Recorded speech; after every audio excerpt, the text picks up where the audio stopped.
It's good to be with you. I'm Msgr Swetland, the president of Donnelly College down in Kansas City, Kansas. It's great to come. I don't get down this south that often, being here on the border of Oklahoma like you all are. But it's good to be with you. If you read some anthropologists who try to define the human species, the human race, our race, who we are, one definition that you might find is one that says, well, humans are animals, but they're animals that can question. We ask great questions. Who are we? Why are we? Where do we come from? Where are we going? What's it all about? And indeed, wherever you find human persons, you find people trying to answer those and similar questions, because we want to not just exist, we want to understand our existence. As Catholic Christians, we, like all humans, ask those questions. Who are we? Who am I? Why are we? Where are we going? Where we're coming from? What's it all about? But as Catholic Christians, we don't just ask those questions. We believe, and it's what brings us together as a community, we believe that by the grace of God, we have been given common answers to those great questions that we share. We profess creeds and moral codes and ways of life that express, as best we can figure out by the grace of God, by His revelation, by the accumulation of the witness of holy men and women throughout the ages, that we've come to some, at least, grasp some insight into some of the truths about who we are and why we are. One of those great questions, which I must admit I find myself asking much more frequently these past few months, is, what's wrong with the world? I mean, seriously, what's wrong with the world? You pick up any newspaper. For those young here, there used to be something, you can look it up in a museum, called a newspaper. And it's where us old folks look for the news first. And you pick up any newspaper, and I know the job of a journalist involves, the old adage, if it bleeds, it leads.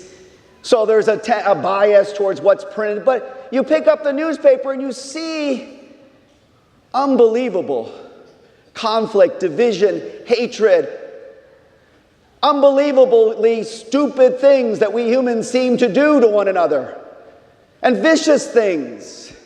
I mean, just as we speak, as we gather this evening, there's war going on in Central Africa, in Southern Sudan, in Sudan.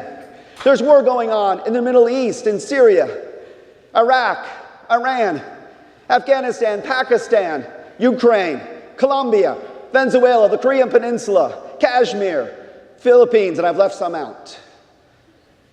Do you think throughout human history, looking at human history, we know how incredibly unhelpful war is to advance the common good? But look at that, throughout the world, we have ongoing war and division.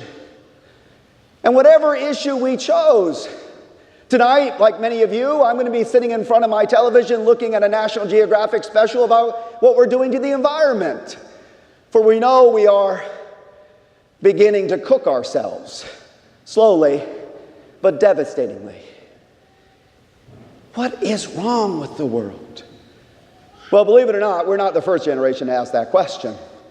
And as Catholic Christians, we do, our generation, what we should do when we ask ourselves that question is turn to those sources of an answer so that we can begin to do something about it. For us Catholic Christians, the source we start at, of course, is the good news of Jesus Christ. For in His Word and in His life, He embodied for us the answer to all our questions. And, because Catholics, we're very lucky, it's always both and, rather than either or. I'm a convert to the faith, and that's something I love about our faith, is that it's usually a both and. We can see the gospel lived out in the canonized and not canonized saints of our tradition, who have attempted as best they can to live out the gospel truth and the message of Jesus in their concrete historical situation. So what's wrong with the world? Well, a saintly man from the last century, a journalist, G.K. Chesterton, used to always answer that question the same way when he was asked it at lectures and at presentations. His answer was very simple, though he wrote a whole book about it. What's wrong with the world? I am. I am. I'm not yet the saint that I'm called to be. If we believe, and we do, that charity begins at home, our recognition that we have not yet allowed God's grace to penetrate, possess, elevate, transform, heal, and make us the perfected lovers we're called to be, is the first step towards healing our world. When we yield to the transforming power of Jesus, it begins that process of sanctifying us, perfecting us, making us saints. We see this in the gospel today with this tax collector, this wealthy man, who I have a great empathy for because like him I'm short, who encountering Jesus began to have his life transformed. He probably heard about Jesus from other tax collectors. After all, one of their company was called to be an intimate disciple, Matthew. And of course, Matthew threw a great party once Jesus called him. Like all Catholics, I'm a convert. When we have a conversion, when we have a great victory of grace in our lives, the first thing we Catholics should think about is throwing a party, because we're party people. He threw a party, and of course lots of other tax collectors came. So I'm sure on the tax collecting circuit, there was a lot of talk about this Jesus of Nazareth. And of course that's how we evangelize. It's like that evangelizes like. It's pipe fitters who evangelize pipe fitters, and teachers who evangelize teachers, and students who evangelize students. I know, I was evangelized as a student by classmates, and that's why I'm Catholic today. So Zacchaeus had heard about Jesus, and he was just wondering if it could be true. And so he had to encounter him. He did anything he could to make sure he got to see him as he passed by. And sure enough, not only did Jesus see that desire that Zacchaeus had to begin to live a transformed life, but Jesus came to dwell with us, to abide with us, to tent with us. And so he wanted to stay with Zacchaeus, to allow him to know that he was invited into a circle of love and holiness. And immediately, this changed who Zacchaeus was. He could never be the same after that encounter with the Lord. But that leads me to another answer to the question, what's wrong with the world? G.K. Chesterton is not canonized. His cause has been introduced. I hope he gets canonized. But Mother Teresa is. And her answer to the question, what's wrong with the world, if I can paraphrase her, she said something like this: the problem is, we've forgotten that we belong to one another. We've just forgotten that we belong to one another. You see, when we have a saving encounter with our Lord and Savior Jesus Christ, it changes us.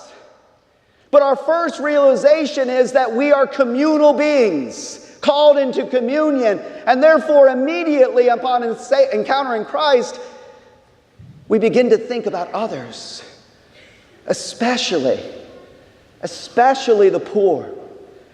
Zacchaeus' first reaction is saying, I'm a wealthy man, I'm giving half of it all away to the poor, those who have no one else to help them. And then not only that, knowing that he had to change the way he was living, he makes a vow to take what he may have gotten in an illicit way and make restitution. Matter of fact, his restitution goes way beyond what the law required. If someone returned, confessed that they had taken something unjustly and was willing to return it, the law of the Old Testament required them to pay back what they owed plus 20% as a penalty, as interest. But he goes to the furthest extent. The only people who had to pay back fourfold were armed robbers. They took it by violence. He was willing to go beyond the law. As Jesus says, for Christians, when we're asked to go 1 mile, go 2. When we're asked for our cloak, give our shirt as well. Literally, as Christians, we know we're called to give the shirt off our back if that's what's needed and necessary. And that, my brothers and sisters, is how we begin to address what's wrong with the world. We allow God's grace to change us, and then we begin to help others know that we just belong to one another. I'm president of Donnelly College down in KCK. I know there are some alums here in our congregation tonight, some staff, some people who have worked there or gone there. But Donnelly College is an example of the church living out that commitment.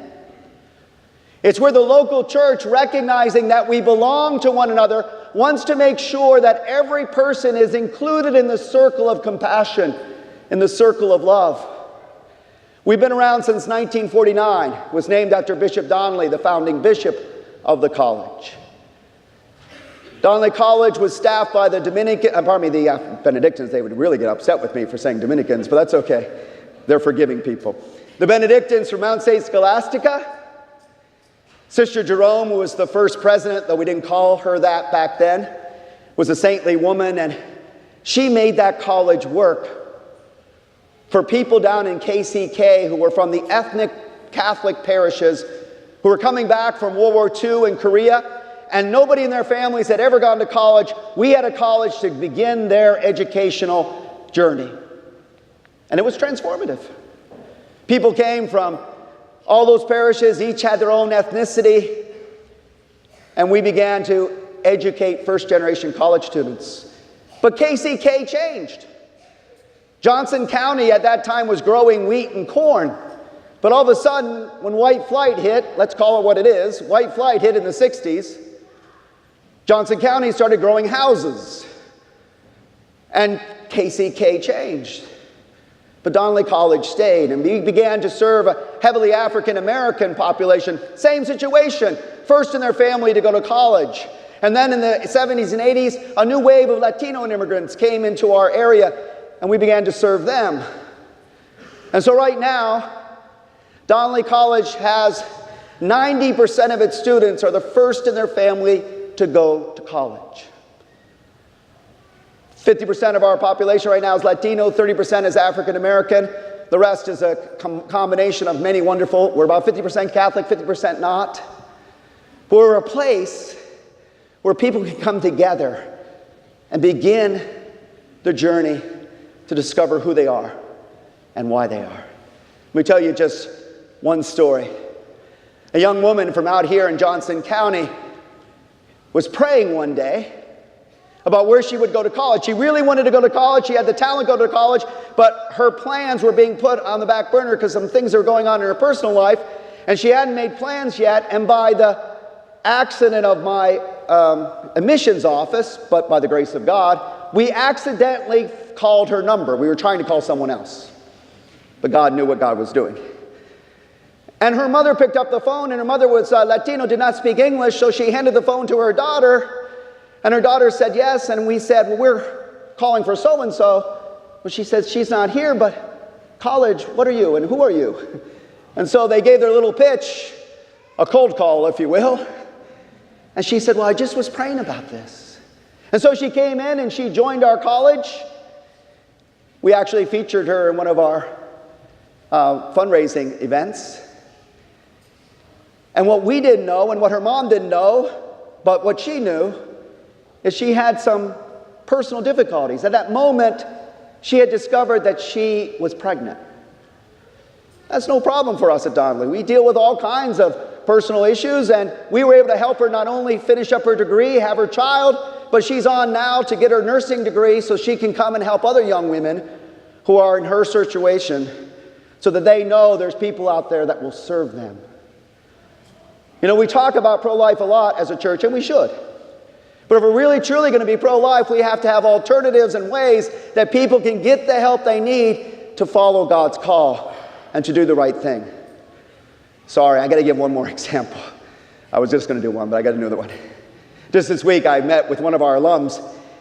He went to our branch campus. We have a branch campus at Lansing Prison because our federal government, in an act of utter stupidity and vindictiveness, cut off all funding for prisoners. Really smart thing for us to do as a society. First, it shows the compassion and caring that America is known for. Lock them up, throw the key away. And all it does is mean that men and women in prison have no alternative but to learn how to be better criminals, because we don't give them any other opportunities. But at Donnelly, we give them other opportunities. We can't use any federal money, but we go into the prison. And in the prison, we educate people. One of our graduates from our program got his associate degree in prison, finished his sentence, went to K-State, got his business degree, and now owns 3 companies, employing many people. So he went from being a ward of the state to being now a productive citizen himself and helping others. And he hires a lot of ex-cons because he knows how hard it is for those who are trying to do the right thing. 202 of our students from Donnelly College have left prison, and of those 202, only 4 have returned because they committed a new crime. A recidivism rate of less than 2%. We know what the solution is to the problem of crime: education. But we're not willing to allow it to happen. But I'm proud that this archdiocese has committed over the decades to doing just what needs to be done. To make people know that they still belong, that we just belong to one another, and to have an institution that reaches out to make sure that everyone has access to higher education. Donnelly tuition is less than what it costs to go to the Catholic high schools here in our archdiocese. So I'm just here to tell you about Donnelly and to remind you what we're called to be. We're called to be men and women transformed by the grace of Christ. Called to be saints. And what a saint knows is who they are and why they are.